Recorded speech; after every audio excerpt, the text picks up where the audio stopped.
Hello, my name is Tammy, and I had the most wonderful pleasure of being the daughter of this man you see here. His name's Jess Strickland. And I feel like I have a story that I need to tell you because God blessed us so much with a glimpse of heaven during the last 48 hours of his life. And why is this such a special story? Because it became from the most unlikely candidate that anyone would ever believe it would come from. It's my dad. Not that my dad was a bad guy. He wasn't. He was a wonderful man that loved his family and would give you the last dime out of his pocket and the shirt off his back. And many times he did do that for very many people.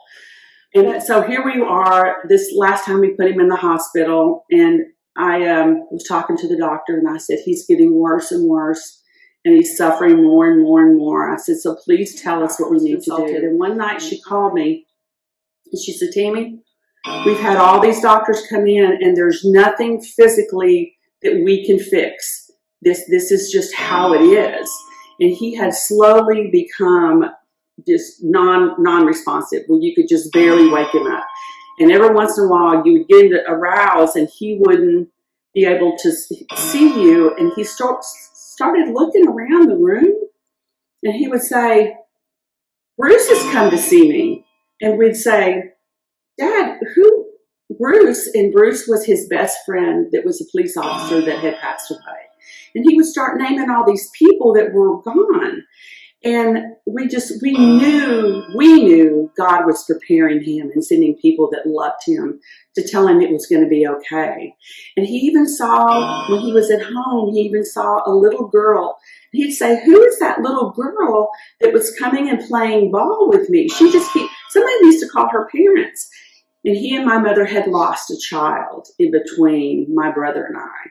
So as a family, we all knew. We knew what was going on, but he didn't see that. And after the doctor told me all that, she said, I think you need to sign the hospice papers. I said, well, I don't know. I said, I had this problem playing God and saying that this is it. This is the time. And she said, sweetie, you're not playing God. You're just going to get out of God's way and let God do what God needs to do. So we hung around with him, just waiting for a little bit of a glimpse of something. And finally, about 2:45, my husband goes, I'm about to pass out. We need to go get something to eat. So my brother and my husband and I went downstairs. My sister-in-law had brought something to eat with her. So we're all downstairs, and we're downstairs about 15 minutes, and my sister-in-law calls me, and she said, if y'all want to talk to your dad, you need to get up there. And this is a man that was comatose, could not sit up in bed. We were told this was it. This was it. This was all we were going to get. We walked in the room. He's sitting up in bed, looking around, looking up in the corners of the room, smiling, waving at things that we couldn't see, but I know that God had opened up the doors of heaven for him to see. And God had done it so we could see that. And he's looking around, and I'm just crying. And I said, Dad, I'm so sorry. And he looked at me and he goes, why are you crying? He said, stop crying. And I said, but Dad, he goes, are you crazy? He goes, don't cry. He goes, it's so beautiful. And I said, it's what?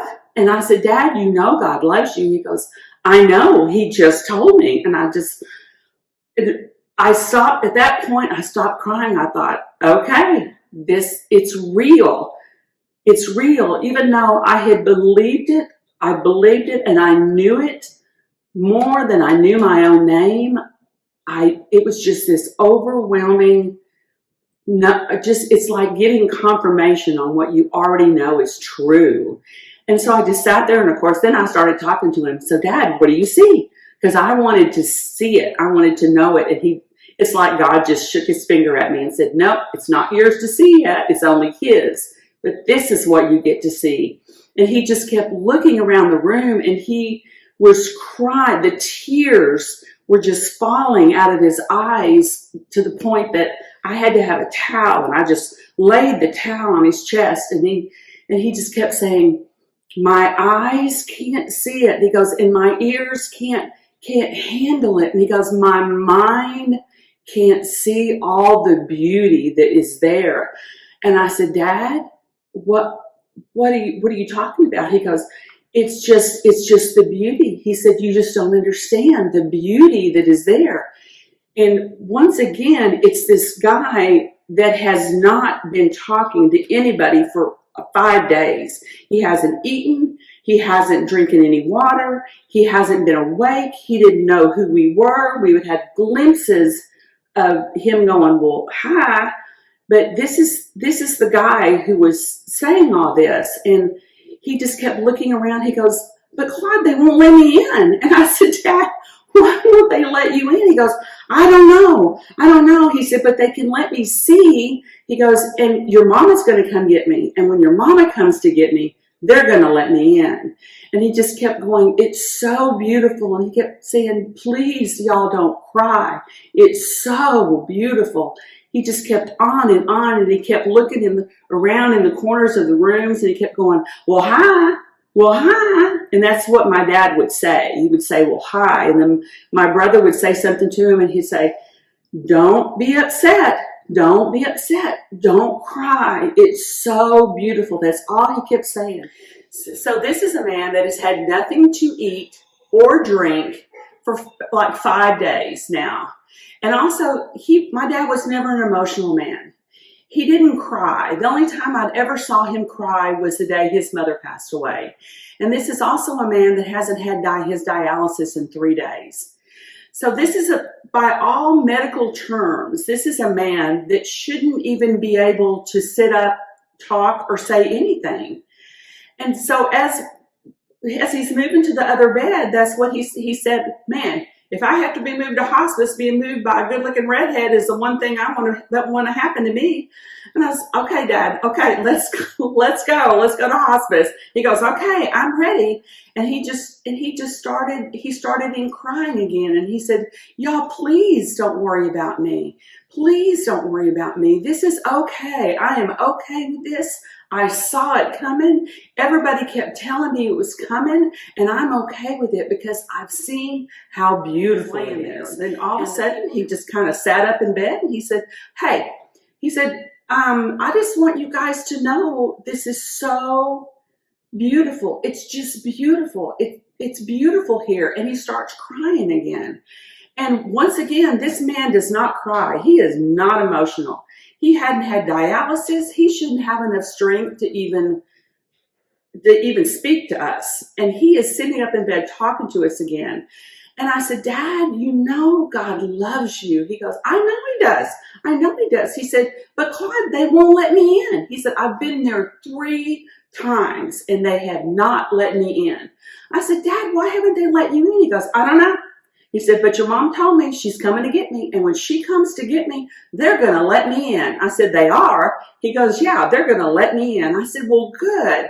And he's sitting up in bed and he's looking around and he looks over towards the door. And he had been around the room just smiling. And he looks over towards the door and he sits up with that old peacock chest of his that he would get that only belonged to my mother. When my mother walked into the room or was there or talking to him, and he looks up and he picks up this arm that he has not been able to use for weeks.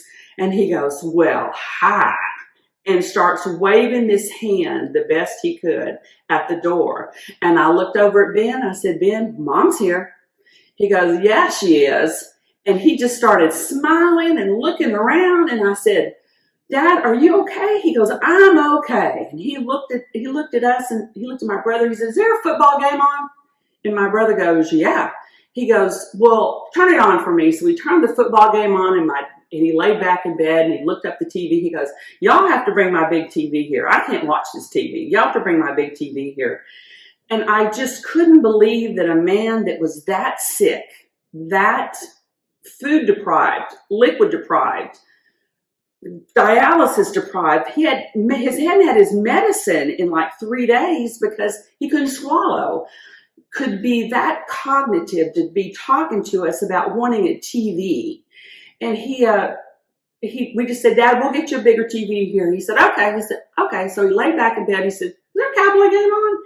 And he just kept smiling. He was so happy. And that's all he kept telling us. I'm so happy. Don't worry. Don't worry. I'm so happy. You have no idea how beautiful it is. And we said, my brother goes, yeah, Dad, there's going to be a Cowboy game on right after this game. And he said, okay. He goes, well, y'all, it was Christmas Eve. He said, y'all go ahead. Y'all go be with your family. He said, I'm okay. And he laid back in bed and he closed his eyes and he said, but for God's sakes, come back and bring me my dog. And we said, okay, Dad, we will. So we had plans to come back Christmas morning and bring him his dog. Well, on the way to Christmas morning, I'm driving there and they called me to tell me my dad had passed away.